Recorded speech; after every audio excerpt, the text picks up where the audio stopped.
Hey, so the next question was about collagen supplements and how do I feel about collagen supplements?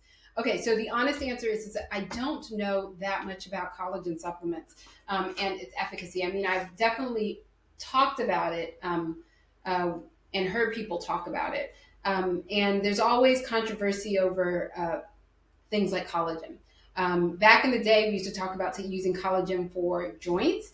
And then there was a big uproar that the study showed that it didn't actually increase the collagen in your joints. Some people tend to do well with collagen and it reduces pain in joints, and other people don't. The other place where people talk about collagen is for skin and nails. And again, I think the data is mixed there. So it's not something that I necessarily promote. But with all supplements and with all medicines in general, I do oftentimes recommend a trial of something. So you may find that collagen, depending on what you're using collagen for, if you're using it for skin and nails or if you're using it for joint pain, then you could try it. And you want to try, again, high quality sources that have been shown to be absorbable and studied. And then you want to try it at the right appropriate doses to make sure that you are getting what was studied. And then you can see if it improves your symptoms. So when you take a certain supplement or medication for symptoms, the best way to tell if it works is to try it on you. And if it has a low risk profile, then I don't see the harm. So I was pulling out. So I do take this. It's a part of my adaptogenic obsession. And this just is a collagen booster. I like it because it's like chai, and I one day I'll go through my entire supply of adaptogens so you guys can see how ridiculous I am. I mean, I've got tons of them. I bought that in here. Anyway, so I do take collagen myself, but I am not actually looking for.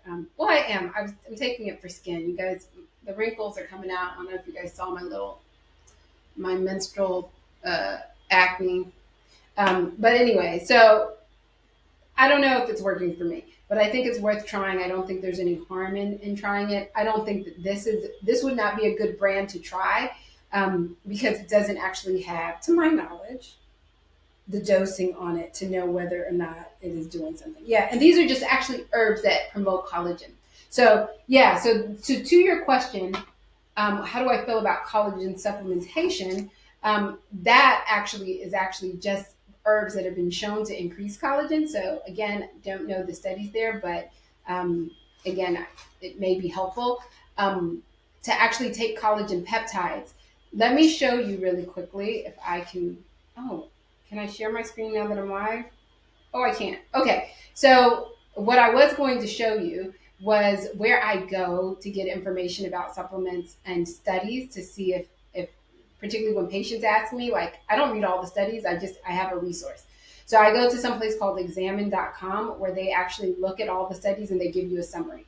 And I was going to show you the summary on collagen and what it I looked through a couple of them. They talked about its efficacy for joint pain, it talked about skin and hair, and the consensus here was it's inconclusive. For some people, it seemed to help. For some people, it didn't seem to help. I also have another place I go called Natural Medicine Database, and the same. It says maybe it might have some efficacy when it comes to joints, but as far as skin, nails, and hair, the jury is still out. Again, no harm in trying it for yourself. So I hope that answers your question.